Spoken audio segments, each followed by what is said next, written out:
So you've spent a lot of time perfecting your purchase order. You've audited the quantities, you've checked the discounts and the descriptions, pricing looks good, the shipping information looks good. You think everything's covered.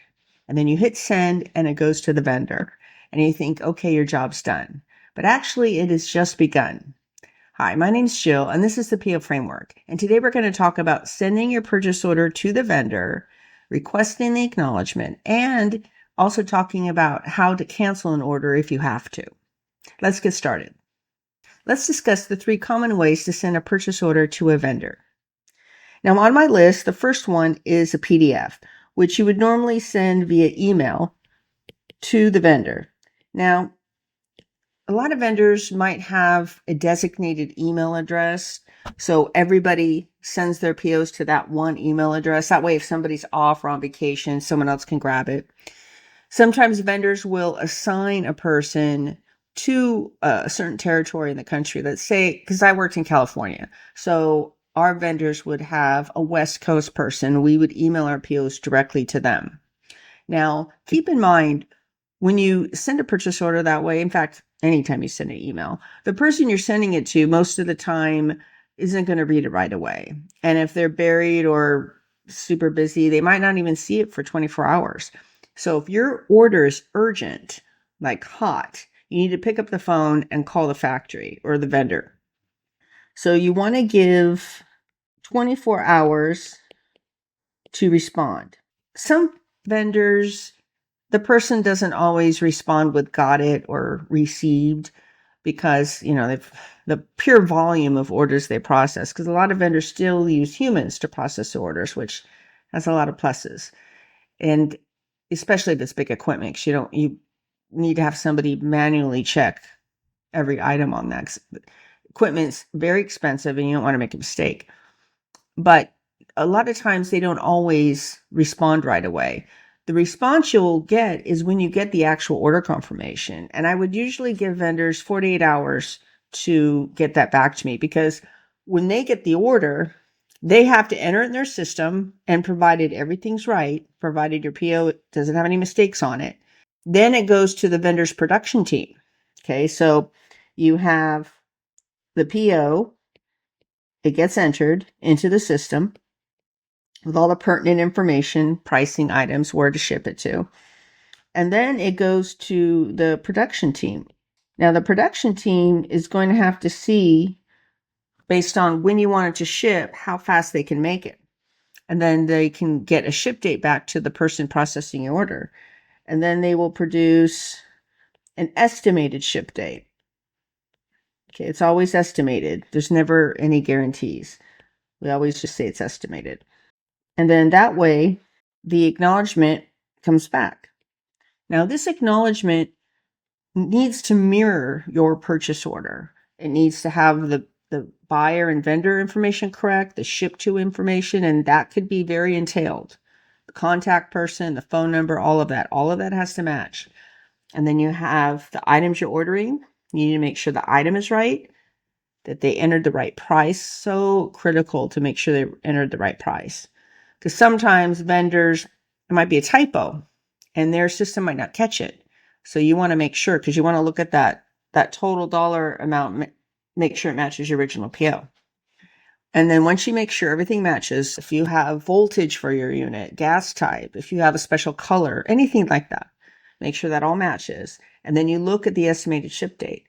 And then once you get that back and you're okay with that, then the vendor has committed to shipping it on that date. The second way is EDI. It's called Electronic Data Interchange. It's a new system. It's been around for a long time. And basically, it's your system sending it off to the vendor. Now, very important, the vendor has to have EDI also. They both have to have it. You can't have somebody who uses EDI send it off to someone who doesn't have it. They're not going to be able to process your order. They're not going to be able to receive it. Now, EDI has a lot of pluses because you're sending the PO instantly. You don't have to worry about whether or not it goes through, because at the other end, you'll get an acknowledgement received order. They'll say received order. It's not the acknowledgement. They're just going to have something that says that the order is received. Okay, received PO. Then they can issue the acknowledgement if everything matches. So that's just because you received an order doesn't mean that it's instantly acknowledged, because an acknowledgement implies an estimated ship date, and sometimes that takes time to get. And this is provided your PO has no mistakes. And I could honestly tell you a large percentage, like 90% of the POs had a mistake. A lot of them were little, no big deal, easily could be fixed, typos, things like that. It was more rare for a PO to be perfect than not. And a lot of times no one's fault. These things happen. A lot of times people may or may not be trained well to produce the PO. Now systems are more automated. They have to run it through a software program. Which is one of the pluses of having a software program, is you can keep things pretty much standardized and eliminate a lot of those mistakes. You have EDI or a form of it. There's whatever program you use. Maybe you send it via QuickBooks or some other program, and you're sending it off to the vendor. The vendor receives it, and then they're going to send you back an acknowledgement. And that's when you know your order's in production. Now, if you send a purchase order to a vendor and you do not receive an acknowledgement within, I would say, 48 hours, you need to pick up the phone and call them, because you don't know if it's even in production. Once you get an estimated ship date in your hands, then you could feel good about, yes, my order is in production. Until that time, you don't know. And I know a lot of people don't like to pick up the phone that much anymore, but in these instances, you have to, because you'll get somebody right away. You'll get a live body on the phone, not a recording. You're not going to go on someone's voicemail. You'll actually get to speak to someone, and then you can follow up with an email. Say, hey, per our conversation, my order is estimated to ship, Friday the 10th. Please send order acknowledgement. And once you get that in writing, then you can feel better that your order's, in the works. Now, the third way, and by no means are these all the ways you can send a PO. These are just the common ones that I saw.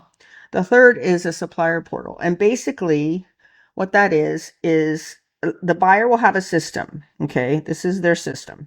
And they put in all the info, all the elements of the PO. They have item, price, shipping, all that kind of stuff. Okay. So they input it at their end. And once it's complete, it sends a notification to the vendor saying, look in email for PO. Now, granted, it's been a little while since I used a supplier portal. One of our vendors used it for everything. And I would always get an email, PO is ready. Okay, so once I got that email saying, okay, PO is ready, I, being the vendor, go into the portal and I would pull that PO.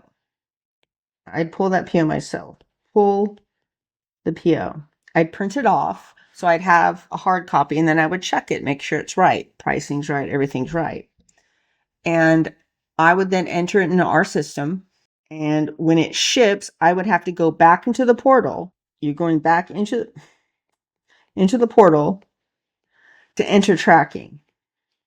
And then once it delivered, you would say it was delivered. And then I would ask our accountant for the copy of the invoice, and I would upload it to their system. So then I'd upload the invoice. Now, think about this. The supplier enters in their information, right? And then it goes to the vendor, me. I'm pulling the PO from their system. I'm entering it into my system. I have to go back into the portal and send an acknowledgement. I have to go back into the portal and send tracking. I have to go back into the portal and send an invoice. So I'm involved. That's 5 touches to a PO versus their 1 touch. And that system is not inexpensive. And for us, we just needed a login. Now the portal had, the things I liked about the portal was that all the information was in one screen. Everything was, what I saw and what the buyer saw was the same. Everyone's on the same page. Everybody knew when it would ship, got the invoice. Like it, that part I did like. It's just that there was more, it was a little bit more labor intensive for me to manage that side of it than it would be for the buyer. But, you know, it's up to a vendor. Some vendors don't mind. Some vendors have dedicated people pulling POs from a portal, or maybe it's a similar workflow when you have a software program to a software program. Because, you know, with technology changing so rapidly, a lot of these systems I would think are a little bit more standardized now. I mean, I came up in the early 2000s and a lot has changed since then. This is just like a basic overview. You can do PDF email or Excel spreadsheet. You can do EDI or electronic sending it over, or you could participate in the portal where the buyer uploads their information in their portal, tells you the PO is there, it's ready to go, and the vendor has to pull it out, enter it, and then supply the acknowledgement, tracking, invoice, everything. Now, let's talk about if you have to cancel an order. Now, if that happens, and it does, you need to call the factory immediately. You will send an email, but you have to call them. You have to pick up the phone and call them and tell them right away. Now, if they are closed, let's say you're West Coast and it's 4:00 in the afternoon, it's 7:00 in New York. They're not going to be there. So you would send you're going to send an email anyway, but you need to notify them immediately. I need to cancel this order. You need to call them and email. And then you ask for them to confirm the cancellation. Now, if they just got the order and you're calling them or emailing them a couple days later, usually it's not an issue, especially if it's something that has to be made. Now, if it's something that's in stock, and this happened too many times, the PO would say, hot rush, ship it out right now. I'd do everything possible. I'd get it to the vendor. It's going to ship out the next day. And then I'd get a call 2:00 in the afternoon. Oh, sorry, I have to cancel. Factory's closed. Order is already on its truck coming out. It's already on its way. If that happens, you could have two choices. You could either ask the vendor to pull the order back, meaning they would, because usually the truck probably left in the afternoon. So they would have to call the terminal because, here, I'll show you. Let's say, here's the vendor. Okay. And they're in New York. Here's you, the buyer. You're in LA. Okay. And you send the PO over. Hot. It's hot. It has to ship out, right? Vendor says, I've got it in stock, no problem. And then they put it on a truck. And then your customer says, uh-oh, cancel please. But the problem is the truck already left. Okay. So here's your truck. What the vendor can do, they can do two things. They could call the terminal, because when a truck goes to pick something up, it goes to the terminal first, the closest terminal. And then from there, it probably changes trucks and they pile it on and they're going to send it off to LA. They're going to call right here and they're going to ask to send the truck back. This may or may not work. If it does not work, if it's too late and the truck's already on its way, it's going, you might be able to pull it at the second hub. Maybe that's Chicago. Maybe Denver. You may or may not be able to do this. Let's assume you can't. Let's assume there's no way you can pull it back and it goes to LA, right? The customer's going to have to refuse it. Okay, they cannot take responsibility for it. They have to say, no, that order was shipped by accident, whatever they're going to tell them. Say, no, I can't take it. So that means that the order comes all the way back to New York. Now, there are consequences for this. First of all, if that happens and you cancel a PO too late and it ships out, you're going to be charged. First of all, you're going to be charged for the freight to LA. You will be charged for the freight back to New York. And you will be charged a restock fee. Now, a restock fee is when the vendor When an order comes back, the vendor has to take it off the pallet. It might be a whole bunch of boxes, or maybe it's just one, let's say it's a giant oven, whatever it is. They have to examine the product or the item. They have to test it, make sure they can sell it again. And then they have to repack it and put it back into inventory. The time it takes for them to do that, the labor it takes, it's going to cost you. They're going to charge you maybe a very popular amount would be like a 15% or 20% restock fee. When people have to cancel and reorder something, if they ordered the wrong thing, that fee sometimes can be lowered or waived if the customer reorders the proper item, just depends. But in this case, when you were trying to cancel and you couldn't, you're going to have to pay these fees. Now, it might be cheaper for you to pay all of that than to keep the item. Another option would be or the customer to keep the order. And especially if it goes to the buyer, doesn't go directly to their customer, but goes to the buyer can keep it and sell it to someone else or put it on the floor. You'll go into, a restaurant dealer, for example, as just an example, they sell things for restaurants like bowls and cups, griddles, all sorts of things. And on their sales floor, they will have some equipment, maybe a dishwasher, maybe a steamer. Depending on what the item is that you try to cancel and couldn't, they could take that item and put it on their floor, maybe sell it a little bit of discount. They might be able to recoup more of their money than having to pay freight back, and the restock fee. And keep in mind, when as this order is traveling back, if there's an accident and the truck crashes, the unit's damaged, you don't get anything. So it's very, very important to avoid trying to cancel something unless you really, really have to. But these are options. I've had customers do all of these things. Some kept it, some returned it, just depends. And then also there's another situation. Let's say, so the vendor's here you are in LA.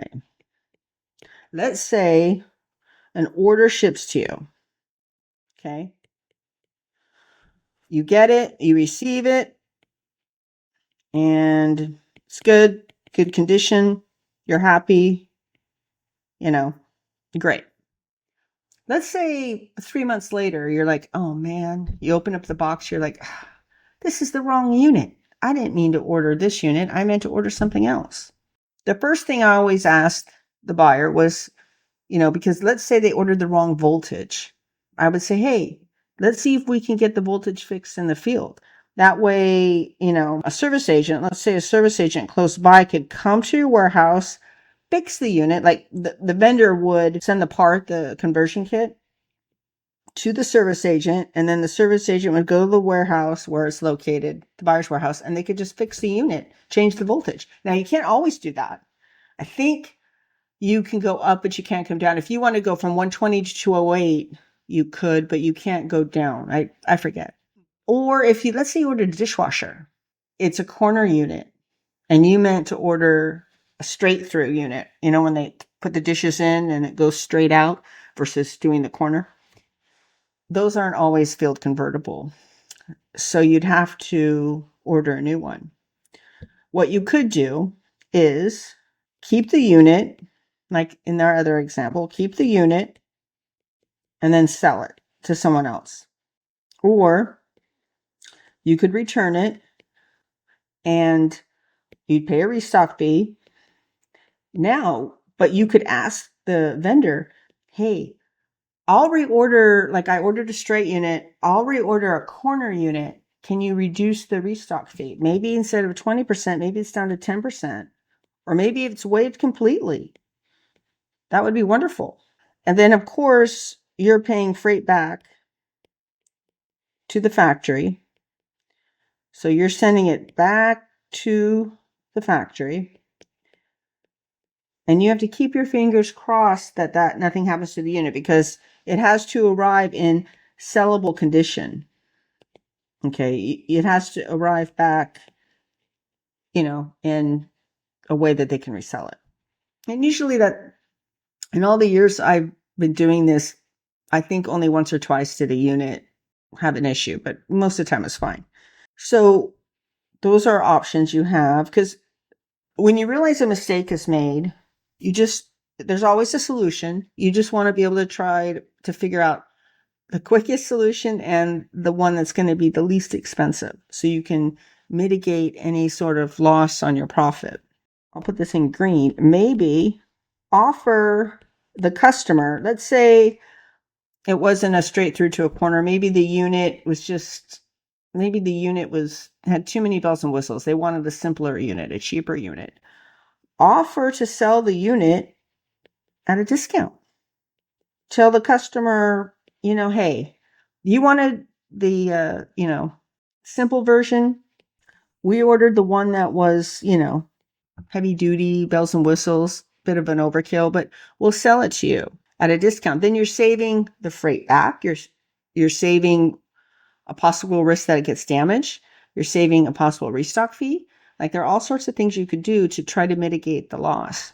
I just want you to know that there are some possible solutions if you find yourself in a bind, having to cancel an order. You wish you didn't have to cancel, but you have to protect your relationship with your customer. And there are ways you could work with a vendor, or maybe work with some of your other customers to see if, you can find a solution. Now, I know there was a lot of information to cover today, but just remember this: no matter how you send a purchase order to a vendor, whether it's, a simple PDF or an electronic version, or maybe use a supplier portal, no matter how you do it, the bottom line is you're trying to manage the expectations and just minimize errors. Because if something does happen or come up, just know that you can pick up the phone and call the vendor. And the more times you do that, the better a relationship you can develop with them. And then if something truly goes south one day, you have someone to call. And even if they might not be able to help you, they can at least put you in touch with someone who can. I, processed POs for 22 years, and I got to know the people in each department, and I knew exactly who to call if something came up. And that took time, that took effort, but it was so worth it. And, it's just important to be proactive, and, don't be afraid to call somebody. Because I know nowadays people like to send emails, and, you can always call someone and then send a follow-up email. But calling someone, putting a personal touch to it, really can make the difference. Because, in any business, it's relationships, it's human relationships, human connection that really can help you stand apart. And it could make a big difference to your customer as well. So if you like this video, please like and subscribe, and we'll catch you in the next one.